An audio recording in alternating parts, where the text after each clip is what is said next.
Kia ora, my name is Camia, and I am the founding director of OHU. This presentation was prepared for a public gathering to update and to introduce the Collett Corner project to the Littleton community. We held the meeting at the community boardroom in Littleton on the 27th of March. The presentation has three parts, followed by a discussion. One is an opening about who OHU is and an introduction to the company. The second one is an update as to where the Collett Corner project is at. And the third is a little bit more of a big wide view as to why we are doing this kind of work and what we're trying to achieve in the world. We will follow it by a discussion with the people that are here to find out a little bit about what they're thinking and to then better shape up our next steps for this project. OHU means in Tadeo, people working together, and it also stands for Office for Holistic Urbanism. The two are intentionally cross-informing one another and are creating what is a bicultural meaning. We have three purposes. One is to build community by building buildings. The other is to create connected space and thereby creating meaningful relationships. And the third one is to create an equitable distribution of wealth based on one's contribution. The first purpose, which is to build community by building buildings, comes from my experience with working with the gap filler team on their summer pallet pavilion. And what I learned with this project and kind of where the light bulbs went on for me around what I think is the next era of architecture is that you can build community by building buildings. And while we did, in fact, build the pallet pavilion, what was most fascinating to me was that this was actually about building community, and the pallet pavilion was actually a byproduct of that. And this community is still very much so alive and thriving today. And what I took away from that is, well, what if all of our buildings in our cities had that capacity, had that ability to build community through the buildings themselves? And to me, I can just see an age where our buildings are about bringing people together in meaningful ways. The second project, which I was and am still very involved with, I was the co-founder for Exchange Christchurch, and we opened this in the post-earthquake context to provide space to creative practitioners who had lost their workspace, and as a way to explore, for me, it's almost the first prototype of some of the OHU ideology, which was how do we build community by building buildings, and what does it mean to create connected space. So this space has three functions going on.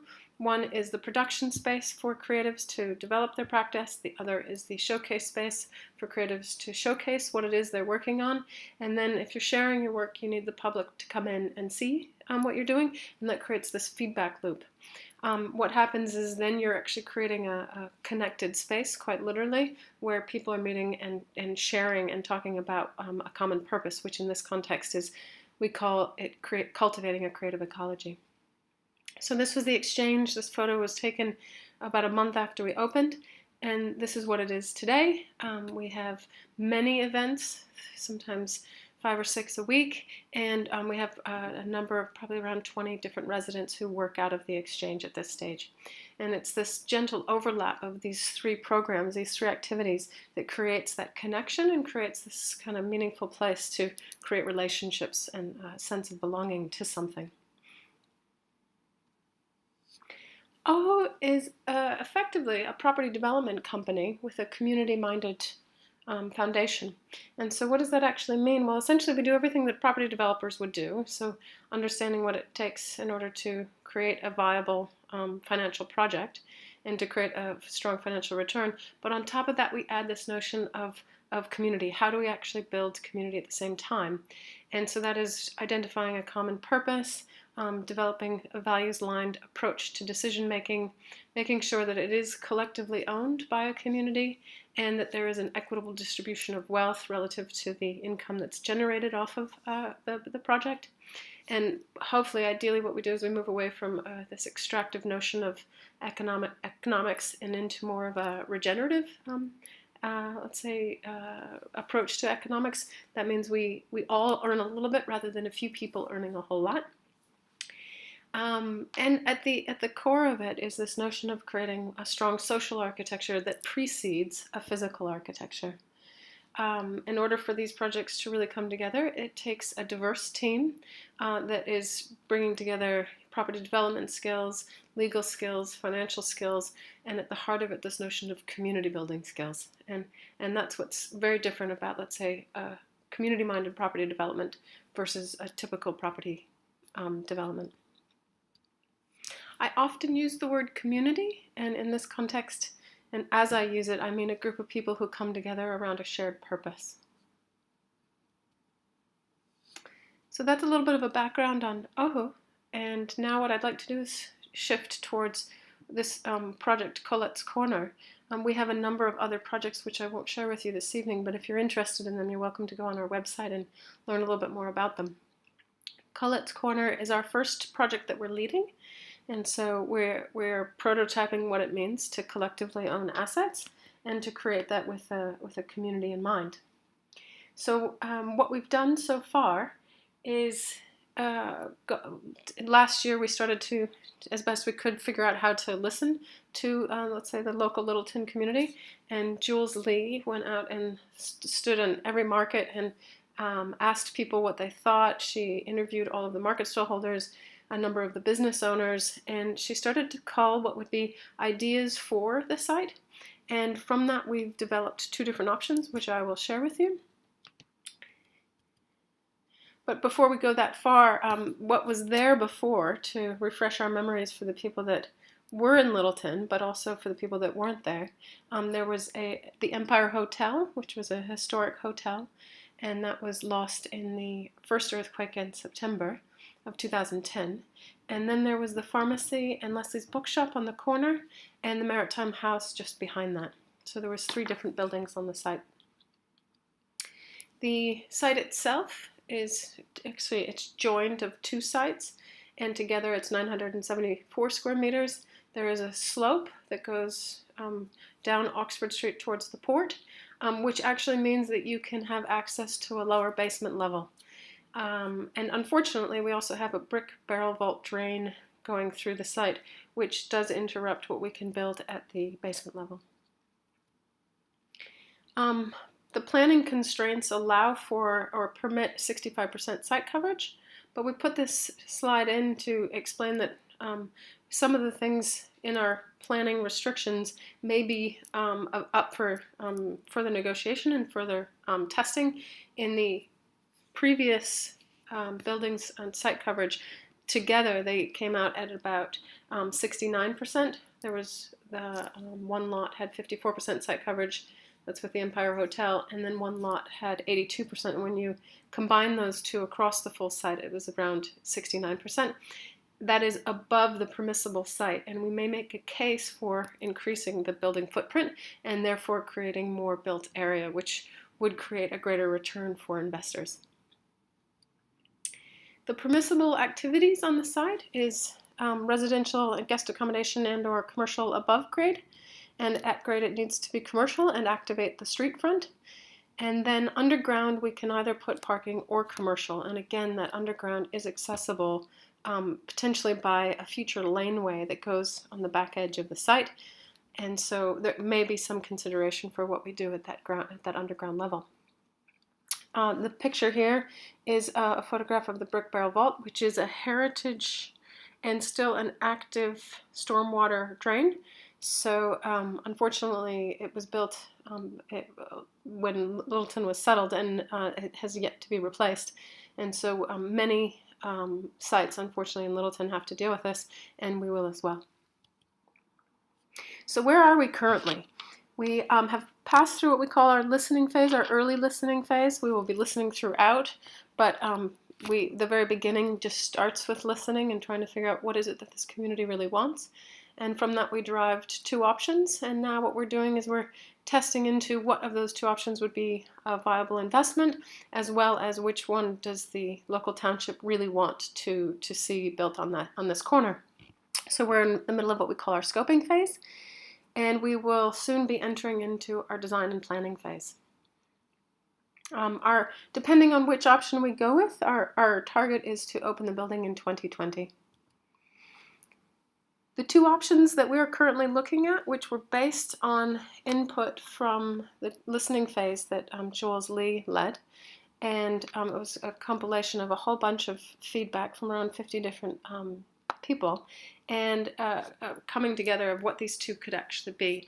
Now, common across both of these projects is the idea of creating a connection within each of their different projects. So if you think about our overall intention, this notion of bringing together activities in such a way that they mutually support one another is really important, because it's in that overlap where community is built, and something that's really driving a lot of our thinking. So in the intergenerational one, the way that works is it's effectively a place for people who are, let's say, over 65 and under the age of needing home care.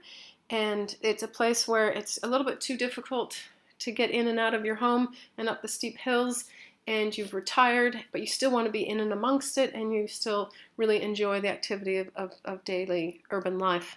But you don't want to leave Littleton. So this was a really strong call for many people who are living in the hills who would like to see more accommodation at the township, within the local township itself.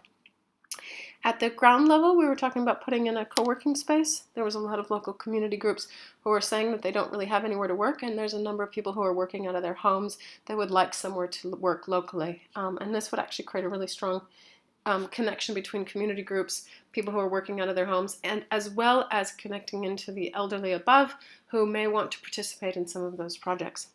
And of course, really important is to have a restaurant that serves that co-working group. And this wouldn't be a typical restaurant like the ones we already have on the street, but it might be something where you actually serve just one lunch and just one dinner, and you sit around long tables in order to meet one another and have common conversation. At the basement level, we were talking about doing a shared EV car park, and that would be for the various residents above. The attraction model would be more about attracting people to Littleton and recovering some of what was lost in the say visitor attraction and tourism industry since the earthquakes. So at the upper level, we were talking about putting in a cinema, and this would have views both to the port and to the hills, and we could pixelate the glass so you could see out, but yet not have so much light coming in that you would not be able to see the cinema. Think of it a lot like an outdoor cinema in the summertime, but instead it's climatized and we could be there in all weather conditions.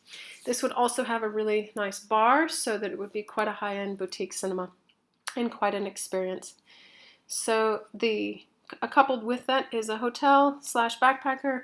It's not a super high-end boutique hotel, and it's not a bottom-of-the-line backpacker, but it's a merger in between and an option for various kinds of accommodation. So we can really invite visitors back, but provide affordable accommodation. At the ground level, we were going to do a covered market based on hearing from the local market that they would really like somewhere more permanent throughout the week to operate from. And underground at the basement level would be a bathhouse, so somewhere to get warm in the winter and somewhere to recover and recuperate and restore. The way that the investment rounds work is we've already had first round of investment, which is effectively the site itself has been purchased and is owned, and we are now working up through the scoping phase the various legal structures and financial structures to take in the next rounds of investment. It's roughly estimated that we will be going for about $500,000 to get us through the design and planning phase. And then, depending on, of course, which options, so these are really rough numbers, the next round of investment would be about $4 million to build the building, and then another round of investment would be approximately $2 million to invest in the various businesses. So the way that works is we would have one company that would be set up to hold the building itself, and then there would be a series of smaller companies which are called special purpose vehicles, and each one of those companies is relative to a business that's inside the company. So people will have an option to either invest in the businesses and or in the building. And we're working through the financial studies right now to show that these businesses would be viable depending on which option we go with. I should have said, and fortunately what's really great is both options so far are turning out to be what would be both really viable, and so far in the feedback that we're getting, both options are ones that the community would be really keen to see.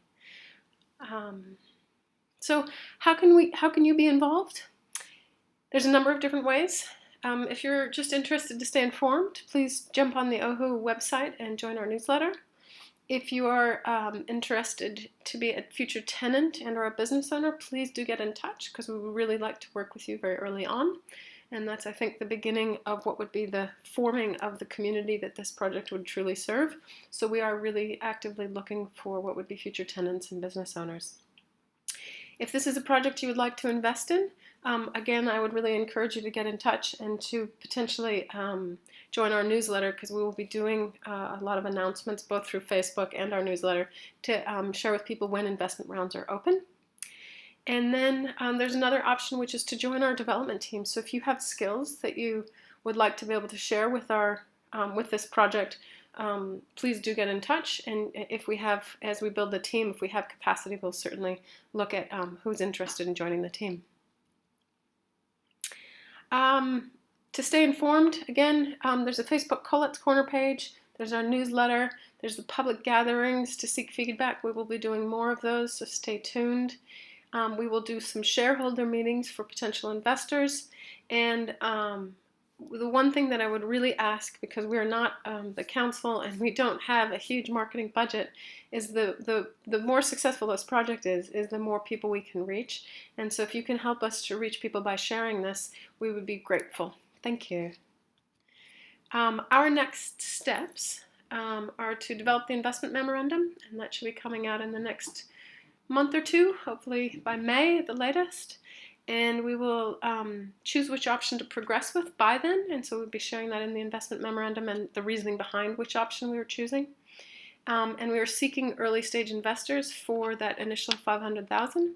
We are also, of course, developing the legal and financial structures to align to the purpose and to make sure that we can facilitate investors and make sure that they have a proper share in the business or in the building itself.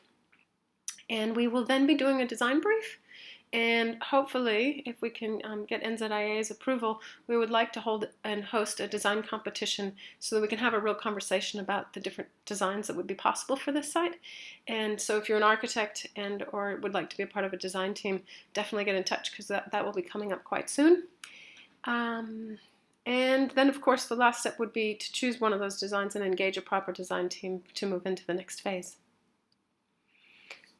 So with all of that, that's a little bit about OHU, a lot about Collett's Corner, and now I want to zoom way, way out and kind of step into the why territory, which is kind of the big heady stuff, so I may lose some people here, but it's really important to understand what it is that's governing and standing behind a lot of the intention for OHU. One, we are moving into a new age of belonging. Two, there's a great opportunity here in Christchurch, given the earthquakes. 3, it's time we distribute wealth in a more equitable way and really readdress some of our current situations of this extreme wealth concentration. And 4th, and certainly most important, is to start to steward our environment in a way that we are all not only looking after our financial well-being, but we're also looking after each other's well-being and the environment's well-being. So what does that actually look like? We're moving from the production age, which is highly rote learning, and into the creative age, or the age of belonging. And to do that, we need different spaces, and that's why these notions of connected spaces are really important to understand and to derive. And as we all know, the earthquakes have been a massive crisis for Christchurch, but also one of its greatest opportunities. And I think we still have the opportunity to explore what 21st century architecture is. And I believe it starts with creating community and building buildings once we understand what community we're truly serving. And that's what we're trying to test through this project. This was another picture just to show that we're in a compressed period of time, and where we're building in 10 years what might otherwise be built in 40. So it's this very rare opportunity to be in a city at a very pivotal time in its history and to participate in creating what is architecture of this century. This is the best slide I could find to explain what I think is probably one of our global pressing issues. There's 2 that come to mind that are ones that sit with me daily. And it's really about this high extreme concentration of wealth when you have 8 people that own 50% of the world's wealth, our economic systems are ultimately failing. And so what we're trying to do is come up with more equitable ways to distribute wealth in a regenerative way, and that's what we're trying to test through a project of this nature with Collett's Corner and all of OHU's projects for that matter. It's a really important shift to consider as we develop property and relationships to ownership. And fourth, and probably the most important for us and for the planet, is to start to really steward and care for our natural resources in a regenerative way. And if we don't learn to share and learn to work with one another, we won't be able to care for the planet together, which I think is really important for our future survival, to say the least. Yeah. So that leaves me at the end, which is which option excites you and what feedback do you have for us? Because I don't have the dialogue that followed recorded. If you have any comments or questions, please do email them through to me.